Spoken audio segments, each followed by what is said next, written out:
Chers amis, bonjour. Pour cette nouvelle narration, on va rester aussi en région parisienne.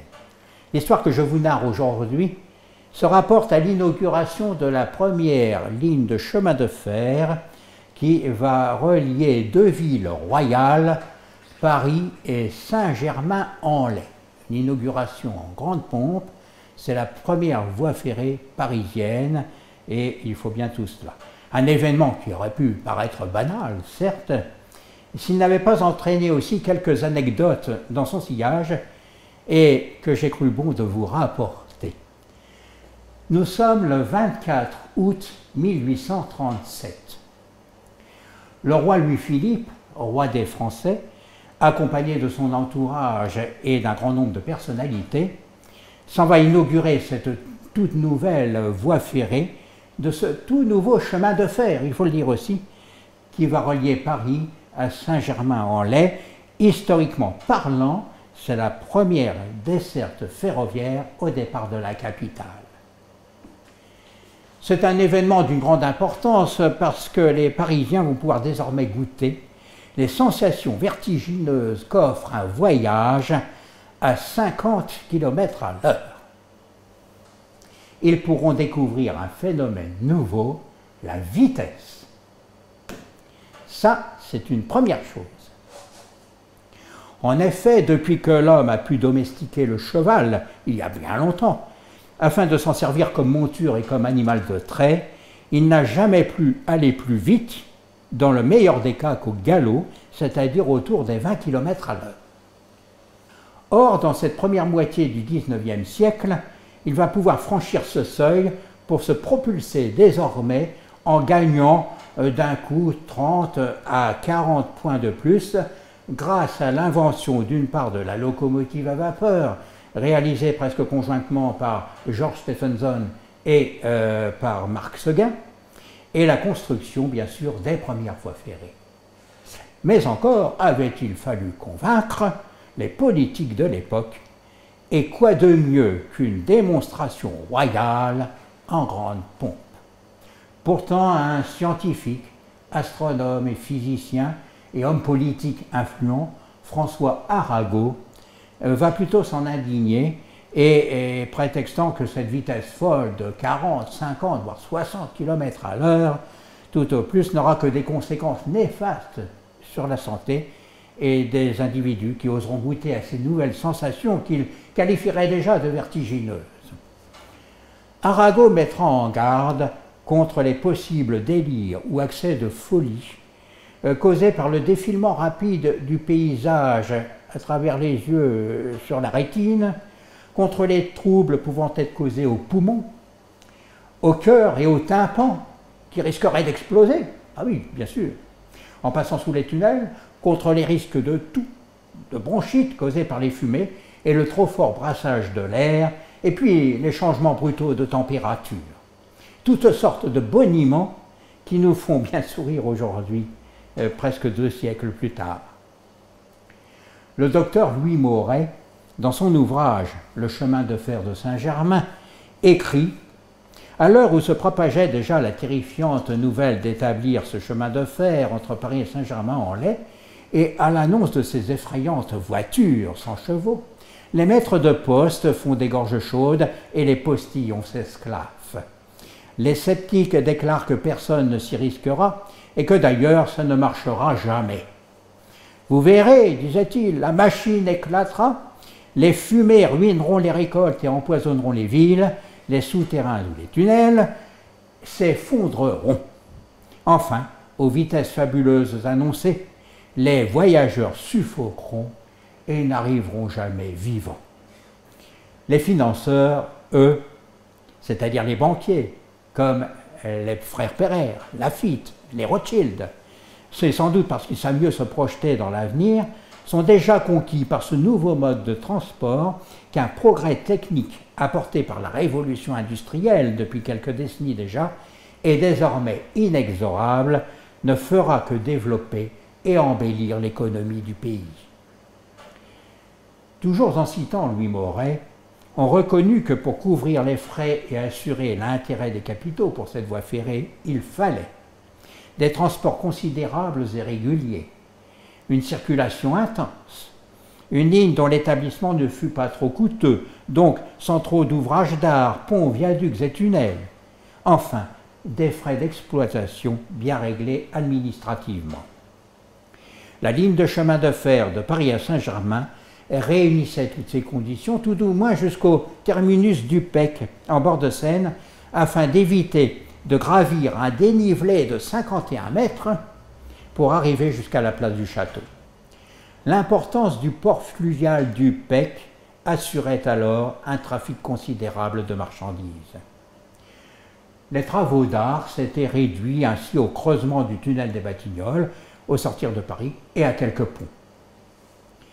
Le cahier des charges prévoyait de fixer le prix du transport des voyageurs à 1,50 franc, alors 1,50 franc de l'époque, pour un trajet d'une demi-heure. Il faut noter que le même trajet en diligence coûte 1,80 franc pour une durée minimum de 2 heures à 2 heures un quart. La vitesse prévue est de 40 et jusqu'à 48 km à l'heure.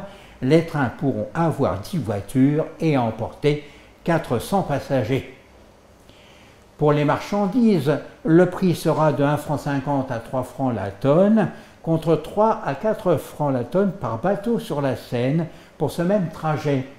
Quant à la durée, le chemin de fer mettra un gain de temps considérable avec seulement 45 minutes du Pec à Paris, en s'arrêtant à toutes les stations, contre 5 à 6 jours pour 56 km de navigation par le fleuve, et encore, selon le courant et le niveau de l'eau. Cette nouvelle voie ferrée, en ce temps-là, est la deuxième de France, après celle de Saint-Étienne à Lyon, ouverte en 1833, à être ouverte aussi au trafic des voyageurs. Toujours selon Louis Moret, certains disent que cela pourrait bien réussir, et alors, quelle fortune pour Saint-Germain! Un grand commerce de cette époque, le magasin pittoresque, se réjouit d'estimer jusqu'à 30 000 voyageurs par jour, et que les hôteliers songent déjà à engager cuisinières et servantes. Oh, la construction de cette ligne de chemin de fer n'avait pas été non plus sans quelques autres réticences bien senties, et notamment de la part d'Adolphe Thiers, qui avait répondu un jour au baron James de Rothschild, l'un des principaux financiers intéressés au projet: « Je comprends bien qu'il nous faille apporter un grand jouet aux Parisiens, mais jamais le chemin de fer ne transportera ni voyageurs ni marchandises. » On voit aujourd'hui jusqu'à quel point l'illustre ministre du roi avait pu se tromper.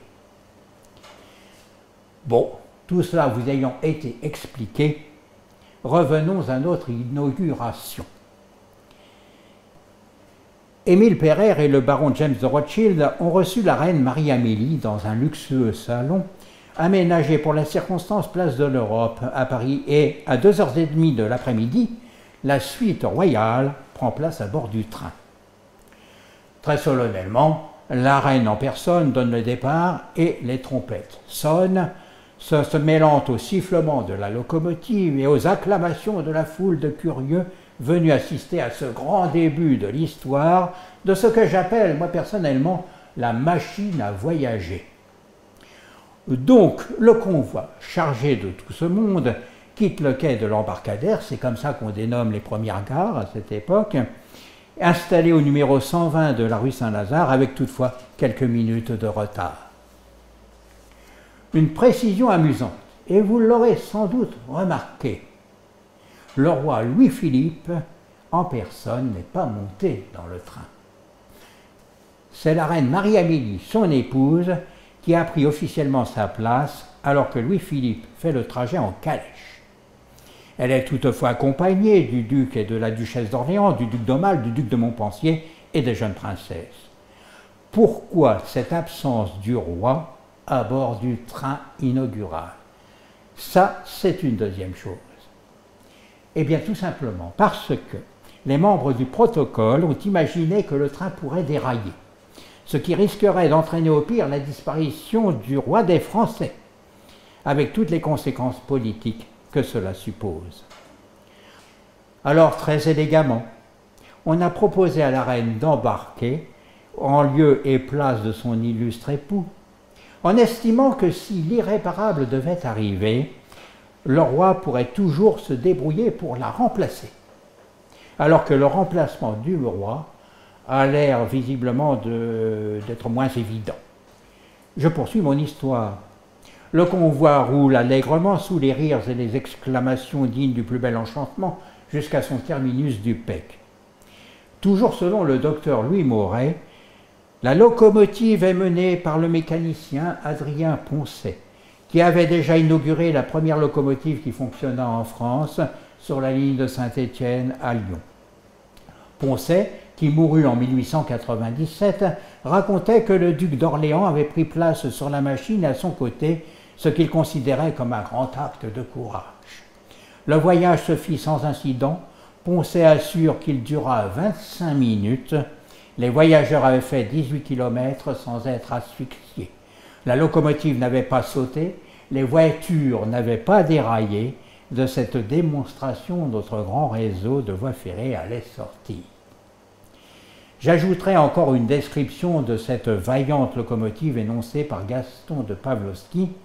La locomotive de M. Stephenson ne s'agissait que d'un invraisemblable grioire à café monté sur 4 roues gigantesques et terminé par une cheminée en tuyaux de poêle. Puis, depuis le Pec, les invités gagnent le château de Saint-Germain en voitures à chevaux. Et il faut gravir la pente pour monter jusqu'au château. Et forcément, parce qu'il faudra encore plusieurs mois de travail, de l'argent et quelques bonnes brigades de terrassiers pour prolonger la plateforme, pour la faire monter jusqu'au haut de la colline de Saint-Germain-en-Laye. Il faudra en outre construire 2 ponts sur les routes, un pont sur la Seine, un viaduc, une tranchée entre 2 tunnels. C'est trop coûteux. Et puis, les locomotives de cette première génération ne sont pas suffisamment puissantes pour hisser un tel convoi sur un dénivelé aussi marqué. Et parce que la route grimpe, le cortège royal, revenu à la vitesse très ordinaire du pas, s'étire et le retard aussi. Bien qu'il soit déjà sur le coup des 5 heures du soir, un somptueux banquet, offert d'ailleurs par le baron de Rothschild, attend ses premiers voyageurs de marque à leur arrivée. Au menu notamment, le maître-queux a prévu du filet de bœuf rôti et des rondelles de pommes de terre frites à l'huile. Mais ce fâcheux contretemps met au comble du désespoir l'officier de bouche et ses marmitons chargés de satisfaire ses riches appétits que cette promenade au grand air pur de la banlieue de Paris de ce temps-là, avalée à grosses bouffées, a forcément creusé. Voici que les rondelles de pommes de terre qu'il avait mises à frire dans l'huile bouillante et un peu trop longtemps menacent de brûler. Et ça, c'est la 3e chose. Ah oui, parce que figurez-vous qu'à Paris, en 1837, la pomme de terre passe pour une denrée alimentaire relativement nouvelle, étant donné que boudée pendant plusieurs siècles en France et donnée essentiellement aux lapins et aux cochons, c'est Antoine Augustin Parmentier qui en avait réintroduit la culture après la grande famine de 1785. Ce qui fait qu'on en mange par-ci par-là, sans grande conviction, et sans avoir vraiment cherché à imaginer des recettes et à explorer ses saveurs, comme on fait aujourd'hui d'ailleurs. Alors on les cuit sommairement à l'eau ou dans l'huile, et on s'en contente parfaitement, et ça suffit à remplir les estomacs. Alors cet après-midi-là, notre brigade de cuisiniers fait retirer les rondelles de patates de la friture bouillante, et les laisse égoutter et dépiter, tout en haussant les épaules. Et entre 2 jurons discrets, le chef pense qu'il sera toujours temps de les réchauffer le moment venu. Le cortège arrive enfin au château, et tandis que les invités se font annoncer, les rondelles de pommes de terre sont replongées dans l'huile très chaude, et c'est là que, sous le regard dubitatif et interrogateur de nos cordons bleus au service de Sa Majesté, voilà qu'un miracle semble se produire.